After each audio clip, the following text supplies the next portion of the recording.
देखिए, कुकीज़ की अगर बात करूँ मैं, तो कुकीज़ आपके कंप्यूटर में मतलब आपके पास में जो ब्राउज़र होता है, इंटरनेट का जो ब्राउज़र होता है, वेब ब्राउज़र, उसके अंतर्गत जिस भी वेबसाइट को आप सर्च करते हो, तो उस वेबसाइट से रिलेटेड कुछ टेम्परेरी फाइल्स आपके ब्राउज़र में स्टोर हो जाती है। तो उन जो टेम्परेरी फाइल्स है, उन्हीं को हम क्या बोल देते हैं, कुकीज़ बोल देते हैं। यानी कि cookies are small files of information that web server to create and send a web browser, यानी कि वेब सर्वर के द्वारा क्रिएट की जाने वाली स्मॉल फाइल्स जो कि कुछ इन्फॉर्मेशन अपने में रखती है और वेब ब्राउज़र में कहाँ भेज दी जाती है, टेम्परेरी रूप से। और इसको आपको जो है अपने वेब ब्राउज़र में स्टोर कर लिया जाता है, तो इन्हीं को बोल देते हैं कुकीज़। कुकीज़ को आप देखोगे तो आपके इंटरनेट प्रॉपर्टीज़ के अंतर्गत आपको यहाँ देखिए डिलीट का ऑप्शन आता है। तो डिलीट आप जैसे करोगे तो आपको देखने मिलेगा, देखिए यहाँ पे कुकीज़। तो आपको कुकीज़ मतलब हो जाता है file stored on your computer by website to save preferences such as a login information, और बहुत सारी चीज़ यहाँ देखने को मिल जाती है।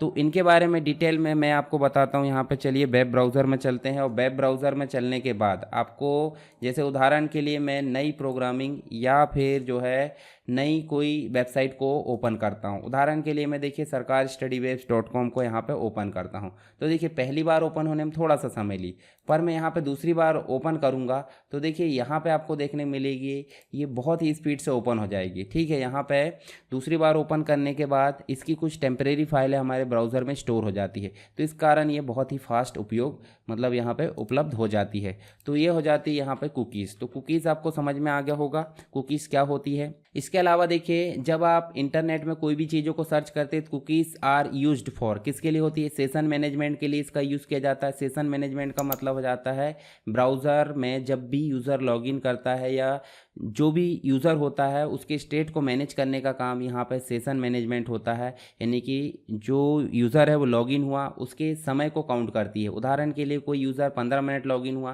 तो उसके सेशन को आउट करने का काम करेगी कुकीज़। साथ ही पर्सनलाइजेशन, यानी कि आप सिंपल अगर देखोगे तो जो भी वेबसाइट है कुकीज़ है वो बहुत सारे डेटा प्रोडक्ट और जो भी जानकारी उसको स्टोर करके रखती है, ट्रैकिंग करने का काम यहाँ पे होता है। उदाहरण के लिए अगर आपने कोई वेबसाइट में कोई प्रोडक्ट देखा तो वही प्रोडक्ट आपको जिस भी चीज़ में आप सर्च करोगे वो चीज़ आपको वहाँ पे हर जगह ब्राउज़र में दिखने लगेगी। तो इसी के लिए यहाँ पे कुकीज़ का उपयोग किया जाता है। तभी तो आपके पास में इस प्रकार का मैसेज आता है जब भी आप इंटरनेट में कोई वेबसाइट को ओपन करते हैं तो एक्सेप्ट और प्रेफरेंसेस देखने को मिल जाता है। जब आप एक्सेप्ट कर लेते हो तो अपनी सारी जो मतलब आपकी लाइक वगैरह होती है, आपके फेवरेट वगैरह होते हैं, वो सारी चीज़ें सेव हो जाती है ताकि सामने वाली कंपनी को आपके बारे आप जिस चीज़ को लाइक करते हैं वो चीज़ आप उसको पता चल जाए। तो ये हो जाती कुकीज़। कुकीज़ आपको समझ में आ गई होगी कुकीज़ क्या है। अगर किसी प्रकार की कोई दिक्कत है तो आप मुझे कमेंट बॉक्स में बता सकते हैं।